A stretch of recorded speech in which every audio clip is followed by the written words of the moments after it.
ওয়ালাইকুম। আমি আজকে আপনাদেরকে করে দেখাবো কোয়েল পাখির ডিমের চপ। আমি এই যে কোয়েলের ডিম নিয়েছি আর একটা আলু নিয়েছি। আমি এখন এগুলো সেদ্ধ বসিয়ে দিব। দেখেন আমি কড়াইতে আস্তে আস্তে সব দিয়ে দিতেছি। এখন এটা আমি সেদ্ধ করবো 5 মিনিটের মতো। আলুটা আমি মাঝখানে কেটে দিব, তো ডিমের সাথে সেদ্ধ হবে না। ডিম সেদ্ধ হয়ে যাবে, আলু সেদ্ধ হবে না। দেখেন আলু আমি এভাবে কেটে দিয়েছি যাতে সেদ্ধ হয়ে যায় ডিমের সাথে সাথে। এখন আমার সেদ্ধ করার পালা। এখন আমার সেদ্ধ করা হয়ে গেছে। এখন আমি ডিমের খোসা ছাড়িয়ে নিব আর আলুটা ভর্তা করে নিব। আলু ভর্তা করার জন্য যেগুলো লাগবে প্রয়োজন, পেঁয়াজ ব্রেস্তা, এগুলো আমি এখন করে নিব। আমার পেঁয়াজ ব্রেস্তা করা হয়ে গেছে।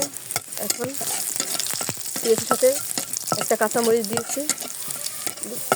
আলুটা যেরকম ভর্তা করে জাস্ট ওরকম ভর্তা করব।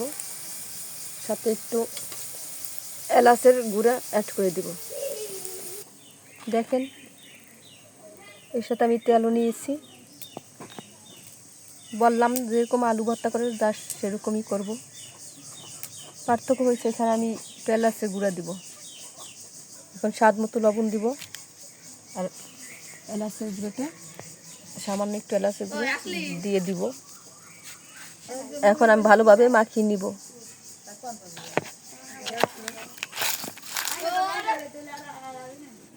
আমি এরকম ছোট ছোট শেপ করে নেব, গোল রাউন্ড। দেখতে পারতেছেন হাতের দ্বারা।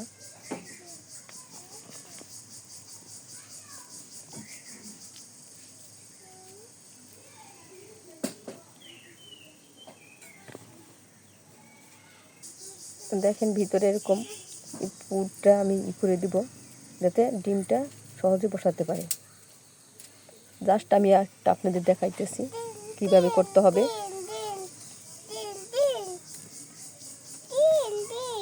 এইভাবে করতে হবে। দিচ্ছি বাবা, ভেজে দিব।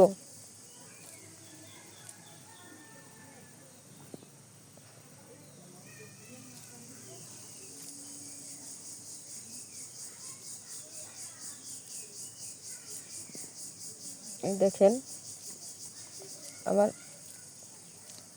ডিমটা আলুর পুর দিয়ে আমি ঢেকে দিলাম। দেখেন এই যে আলুর পুরটা দিয়ে আমি ডিমটা ঢেকে দিয়েছি। পুরোপুরি ঢাকা আমার হয়ে গেছে। এই দেখেন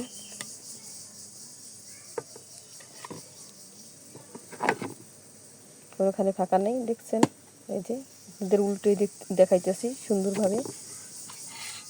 এভাবে আমি সবকটা দেখেন আমার কোয়েল পাখির ডিমগুলো আলুর পুর দিয়ে আমি শেপ করে নিয়েছি ডিমের আকৃতিতে। এখন আমি একটা ডিম ভেঙে নিয়েছি, এটা ফেটে নিব।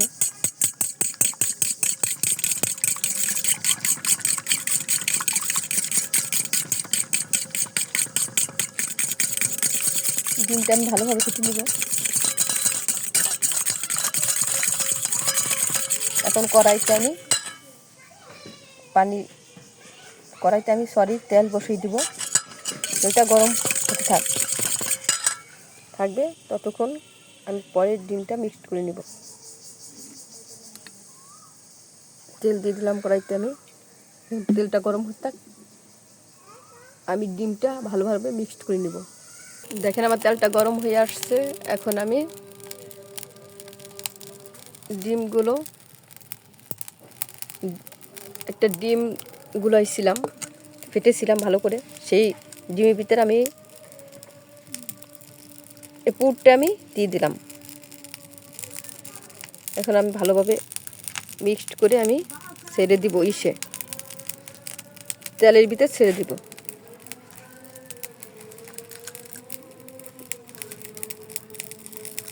ভালোভাবে মিক্সড করে নিচ্ছি। ডিমটা তো পিছলে এজন্য লাগতেছে না। এভাবে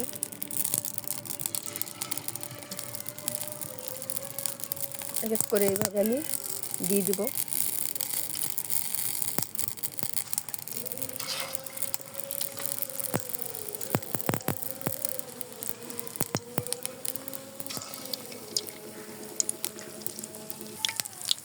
আমি মিডিয়াম আছে ভেজে নিতেছি।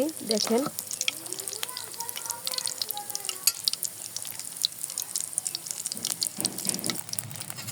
এখন আমি উল্টিয়ে নিব। দেখেন আমার এই পিঠটা ভাজা হয়ে গেছে।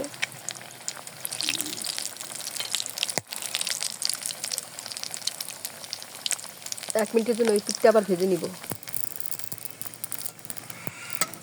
আমার ওই পিঠটা হয়ে আসছে, দেখেন দোনো পিঠ হয়ে আসছে। এখন আমি নামিয়ে নিব। দেখেন আমার ডিমের চপ হয়ে গেছে, সম্পূর্ণ রেডি। আমি যেভাবে করেছি অবশ্যই বাসায় এইভাবে ট্রাই করবেন, খেয়ে দেখবেন অন্যরকম একটা স্বাদ, অন্যরকম একটা ফ্লেভার। আমি আপনাদেরকে একটু কেটে দেখাই।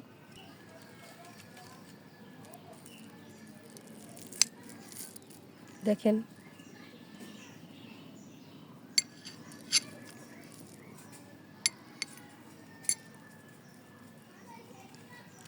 আজকে এ পর্যন্ত, আবার নতুন কোনো ভিডিও নিয়ে আপনাদের সামনে উপস্থিত হব। আসসালামু আলাইকুম রহমতুল্লাহি ওয়া বারাকাতুহু।